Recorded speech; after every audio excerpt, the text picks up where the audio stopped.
my first take. Kenny Atkinson is the leader of the clubhouse when it comes to analytical delusion. He won the NBA Finals in make believe land, not Cleveland.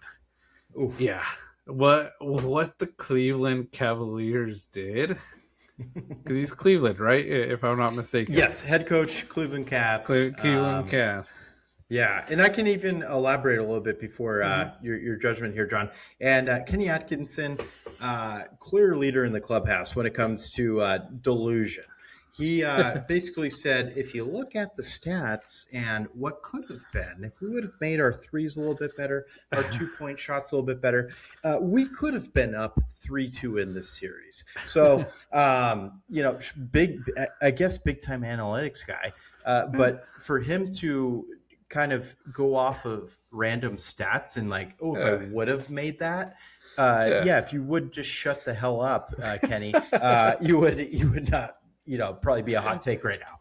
Yeah, it's a lot of woulda, coulda, shoulda. Like it's what everybody talks about, and like say him bringing analytics. It's like woulda, it could have been a lot better if you didn't play James Harden. James Harden is a toxic, and you could touch on it a little bit more. I know you're a big James Harden not believer. Yep. What he's doing, the analytical delusion, we've seen it happen a lot. I think it's very rare that analytics really wins and makes a big difference. After that, it's just experience and the players you have. If you look at, we'll talk shortly here, the Knicks. The Knicks are a team I don't think analytic wise shouldn't be in the place they're in right now. Jalen Brunson being one of the smaller type stars, analytically, it's never been a star at his stature that has been able to make it to the finals. But this guy has been leading that team for years. So it's going directly the opposite of analytics. So when it comes to analytic, it's crazy. Cleveland needs a big change. And I honestly think Cleveland's just going to go downhill after this. I'm hearing Spida's going to look for a trade. I think James Harden is just, I hate to say it because he was part of my team, just toxic.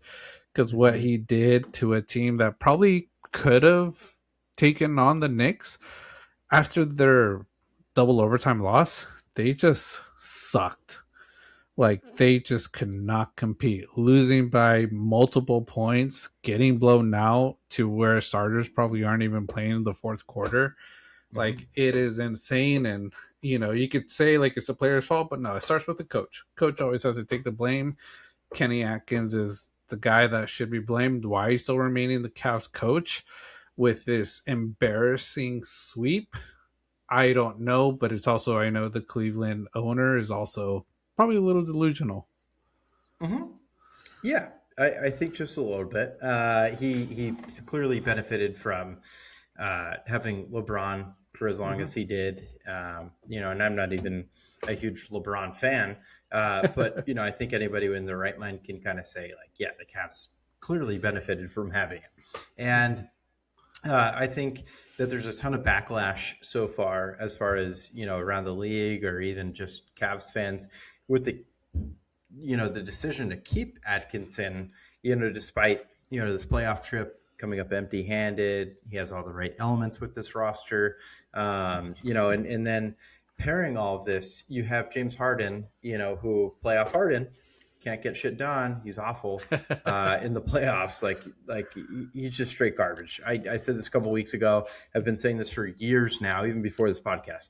He disappears in the playoffs. He's not the same player. But that dude has, just had dump trucks full of money.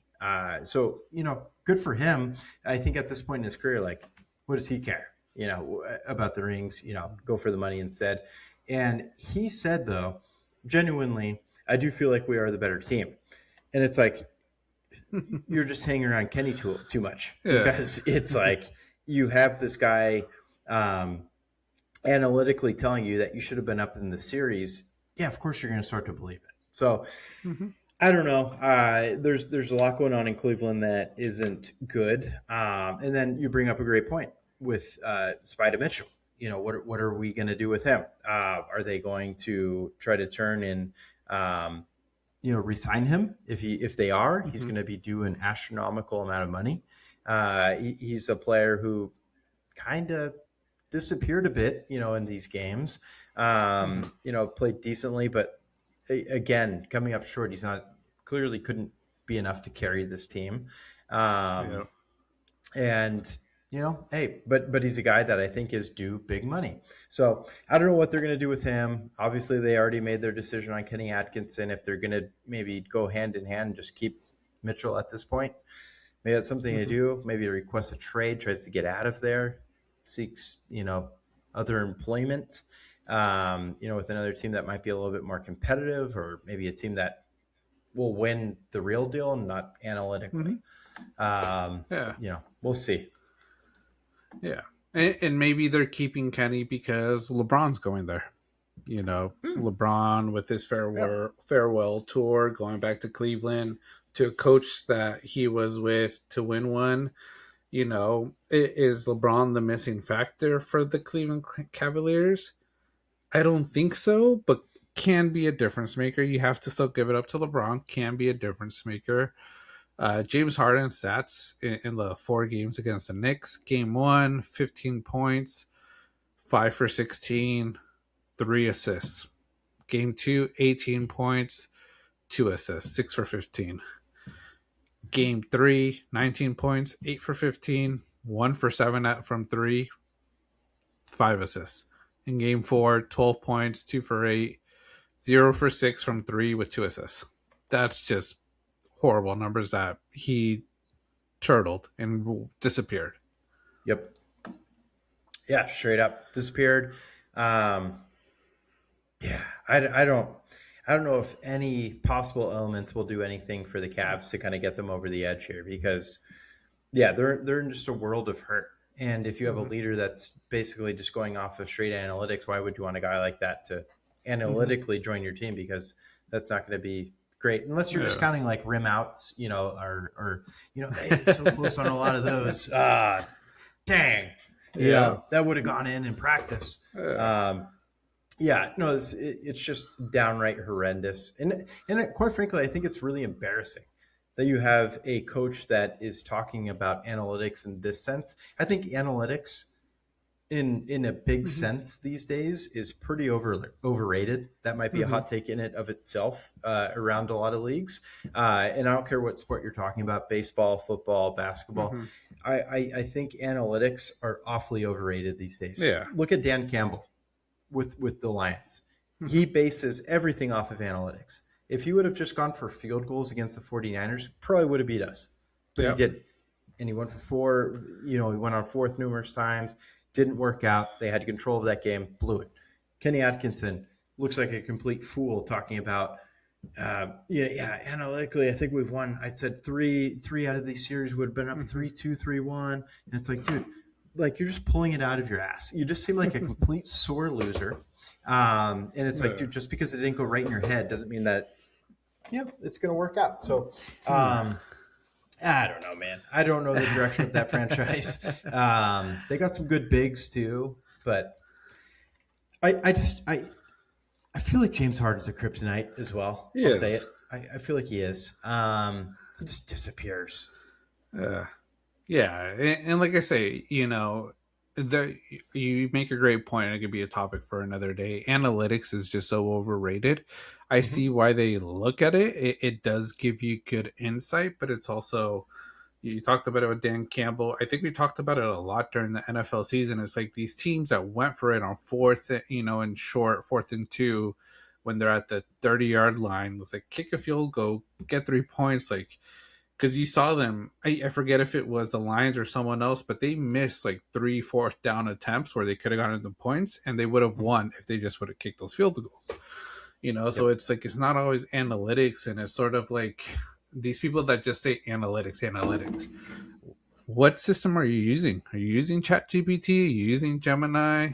Claude? Like, what AI are you using that's telling you this is the way to go? and you're letting AI take over. Like we're big AI fans, but we also know like, hey, you can't always believe it, you know. Mhm. Yeah. Or do they have like a little nerd in the corner that they're Maybe. referencing? He has some flashcards up. Oh, well, my statistics say go for it. And it's downright embarrassing. Analytics are good to look at for certain points in whatever, but honestly, when it comes to a lot of these games, you don't know what the hell's going to happen. You think about football, you think about weather elements. Yeah. So many different manipulations can come into play. Basketball, is it going to be the right referee for you? Is it going to be, the crowd effect? Is it Yeah. going to be like, Mitchell doesn't have his bag that day? James Harden went to a strip club the night before. I'm not saying he Yeah. did. That's just, but Putting those rumors out there. yeah, I guess so. But I know, I think it's a guy that likes to party. So hey, it just you don't know. So it's like, Yeah. man, like if you're good enough to have like a 60+ win season, rely on what you did the whole season versus just like make believe time in the playoffs. I think the Cavs were a better team than what they showed in this series, but I also do think that the New York Knicks are arguably the best team in the league. And I think we talked about this early on, John. Mike Brown, difference maker, should have never been fired by the Kings. Yeah. I am a big, big, big advocate for Mike Brown, who he is, and what an extremely good coach he is. Yeah. I was so disappointed when he left the Warriors bench, as one of our coaches, because he is through and through a difference maker. And I think the Knicks are seeing it. Yeah. The Knicks are seeing it. King fans are probably kicking themselves in the ass, thinking that was the best move for them. Yep. Yeah, Knicks are an awesome team right now. We'll talk more about it during NBA talk, but yeah, Kenny Atkinson, um, you just got to stop, man. Don't dig a bigger hole for yourself, because if you continue with this, once Cleveland lets you go, that might be it for you.